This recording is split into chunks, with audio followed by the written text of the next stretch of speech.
आखिर बाबा साहेब पर क्या बोली सुपरस्टार ऐश्वर्या राय, जिसे सुनकर जातिवादियों के उड़े होश। तो दोस्तों, बाबा साहेब डॉक्टर भीमराव आंबेडकर का नाम कौन नहीं जानता है।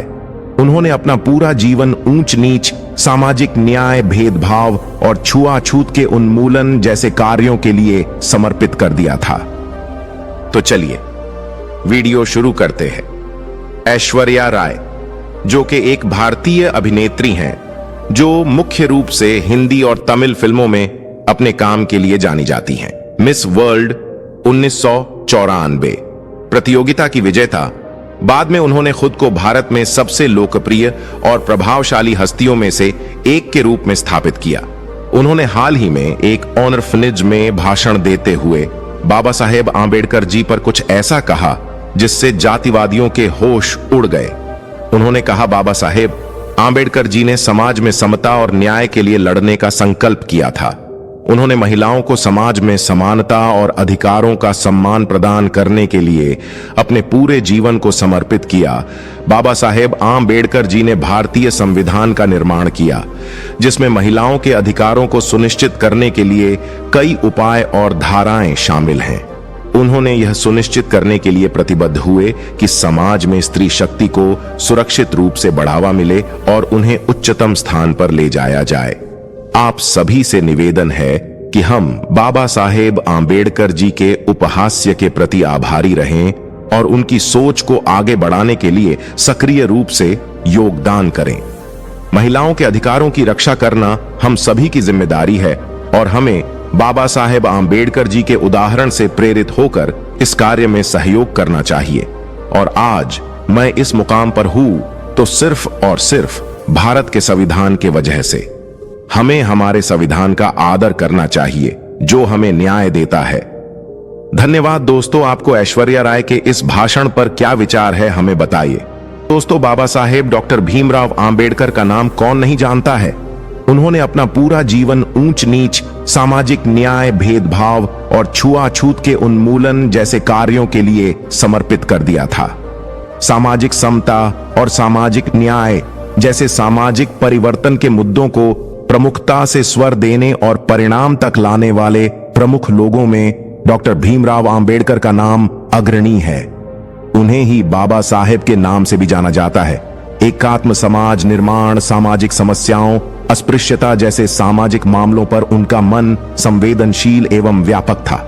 वे कहा करते थे, एक महान आदमी एक आम आदमी से इस तरह से अलग है कि वह समाज का सेवक बनने को तैयार रहता है। 14 अप्रैल 1891 को मध्य प्रदेश के महू में जन्मे भीमराव आंबेडकर रामजी मालोजी सकपाल और भीमाबाई की संतान थे। वह एक ऐसी हिंदू जाति से संबंध रखते थे जिसे अछूत समझा जाता था। इस कारण उनके साथ समाज में भेदभाव किया जाता था। उनके पिता भारतीय सेना में सेवारत थे। पहले भीमराव का उपनाम सकपाल था, पर उनके पिता ने अपने मूल गांव अंबाड़वे के नाम पर उनका उपनाम अंबावड़ेकर लिखवाया, जो बाद में आंबेडकर हो गया। पिता की सेवानिवृत्ति के बाद उनका परिवार महाराष्ट्र के सतारा चला गया।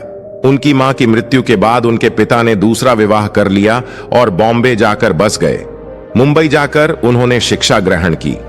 वर्ष 1906 में मात्र 15 वर्ष की आयु में उनका विवाह 9 वर्षीय रमाबाई से कर दिया गया। वर्ष 1908 में उन्होंने 12वीं पास की।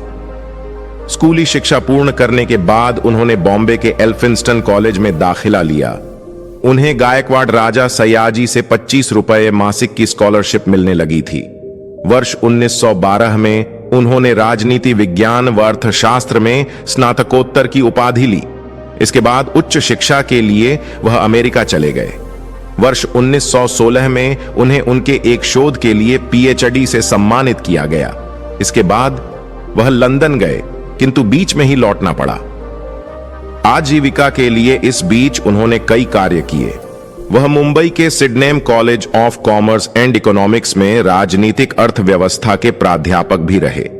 इसके पश्चात एक बार फिर वह इंग्लैंड चले गए। वर्ष 1923 में उन्होंने अपना शोध रुपये की समस्याएं को पूरा किया।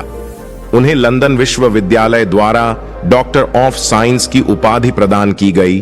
उन्हें ब्रिटिश बार में बैरिस्टर के रूप में प्रवेश मिल गया।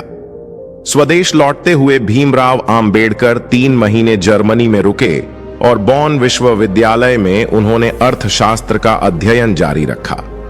1927 में कोलंबिया विश्वविद्यालय ने उन्हें पीएचडी की उपाधि प्रदान की। आंबेडकर को बचपन से ही अस्पृश्यता से जूझना पड़ा। विद्यालय से लेकर नौकरी करने तक उनके साथ भेदभाव होता रहा। इस भेदभाव ने उनके मन को बहुत ठेस पहुंचाई। उन्होंने छुआछूत का समूल नाश करने की ठान ली। उन्होंने कहा कि जनजाति एवं दलित के लिए देश में एक भिन्न चुनाव प्रणाली होनी चाहिए। देश भर में घूम घूम कर उन्होंने दलितों के अधिकारों के लिए आवाज उठाई और लोगों को जागरूक किया। उन्होंने एक समाचार पत्र मूक नायक लीडर ऑफ साइलेंट शुरू किया। एक बार उनके भाषण से प्रभावित होकर कोल्हापुर के शासक ने अपने पद से त्यागपत्र दे दिया, जिसकी देश भर में चर्चा हुई। इस घटना ने भारतीय राजनीति को एक नया आयाम दिया। वर्ष 1936 में भीमराव आंबेडकर ने स्वतंत्र मजदूर पार्टी की स्थापना की। अगले वर्ष 1937 के केंद्रीय विधानसभा चुनाव में उनकी पार्टी ने 15 सीटों पर विजय प्राप्त की। उन्होंने इस दल को all India schedule caste party में परिवर्तित कर दिया। वर्ष 1946 में संविधान सभा के चुनाव में वह खड़े तो हुए, किंतु सफलता नहीं मिली।